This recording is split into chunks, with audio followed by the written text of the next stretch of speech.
Hey folks, today I want to talk about something that a lot of people have been asking me about, which is how I make my own toiletries.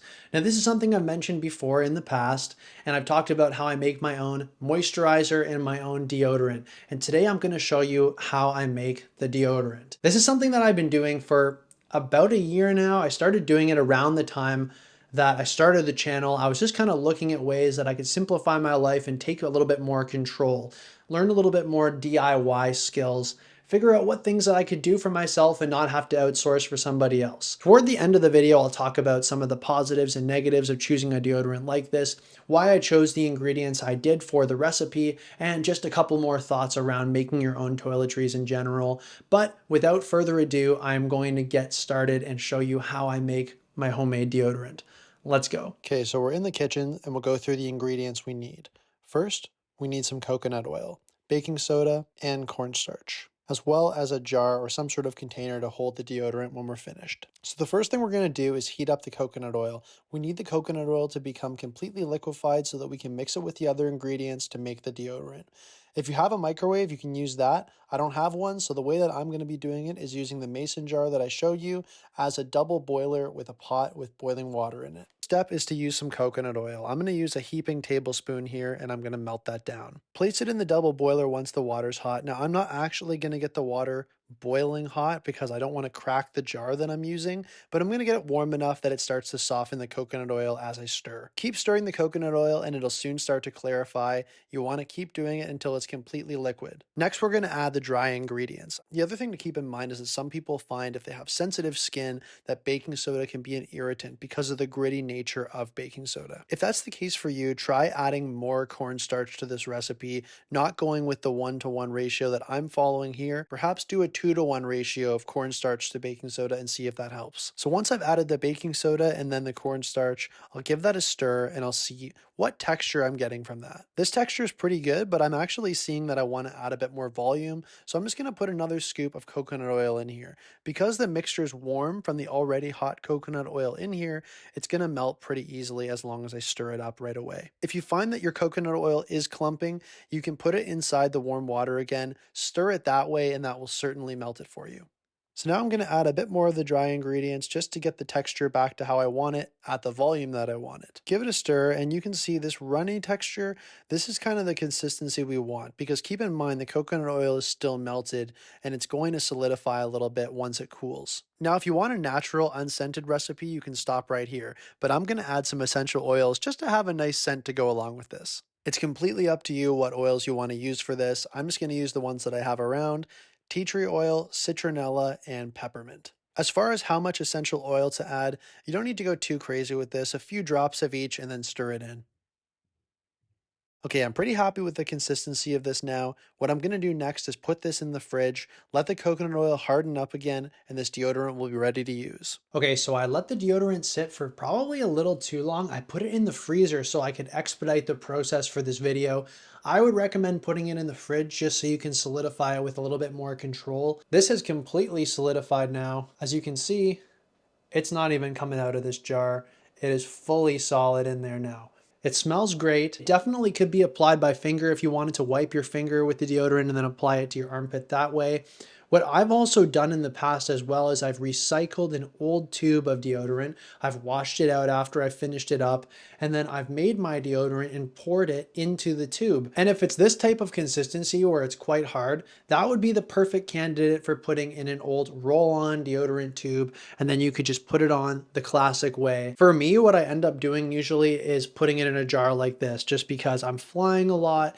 You know, if it's super hot, because this has coconut oil in it, if it's in the car on a summer day, it might be hard like this right now, but it might get kind of liquefied again and then be leaking or just dripping. So it's better for me to have it in a jar just with my application of using deodorant. Now that it's been out of the freezer for a few minutes, it is starting to soften up. If it doesn't soften up a little bit more, I might add a little bit more coconut oil just to get the consistency that I want.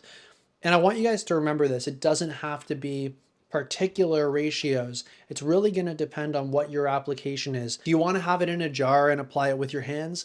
You may want it to be softer and more like a moisturizer consistency. Or do you want to have it in a normal deodorant tube and apply it like a stick deodorant? then you might want to have it harder like it is here. If you are worried about making sure that you have the right portions though, I've linked a recipe in the description that somebody else shared online which uses the same ingredients, or alternatively to the cornstarch, arrowroot powder. I really enjoy this deodorant, honestly. I've been making it for a year now and I have no intention of ever switching back.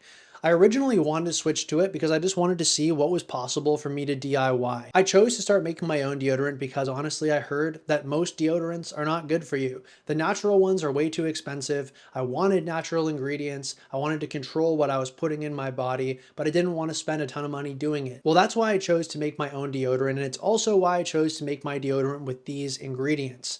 These are all ingredients that I did not have to purchase just to make this recipe. These were all ingredients that I had kicking around my kitchen to begin with. You have baking soda in your kitchen for cleaning or whatever else. You also have cornstarch in your kitchen, most likely. If not, it's good to have. You might also have coconut oil in your kitchen as well. So these things are just things that you don't have to buy, some random type of oil that you're only going to use for this one recipe. It's using ingredients that were already in your house, so it really doesn't cost you much at all. For this portion, I used like 2 heaping teaspoons of coconut oil and then more of the powders, and I used equal parts of the cornstarch and the baking soda until I got the right consistency that I was happy with. This deodorant isn't bad for you. It's using ingredients that you can pronounce and that you understand, and it is also extremely cheap to make. If you're like me and you had all of these ingredients in the kitchen already, it pretty much can cost you zero. If you want to do that type of math, pretty much cost you nothing, and you didn't really use much of the ingredients, so I don't have to replenish anything after making this.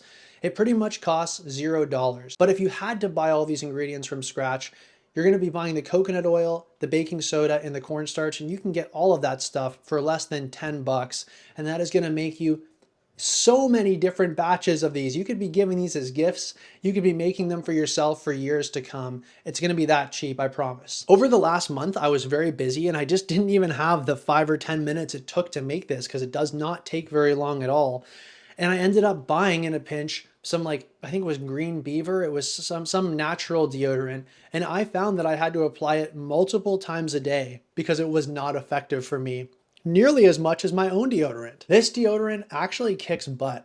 I was so surprised because people just assume natural deodorant, you're probably gonna have to take that you stink a lot more. Not the case with this one, especially if you're adding the essential oils, which I'm not considering in the actual base ingredient list.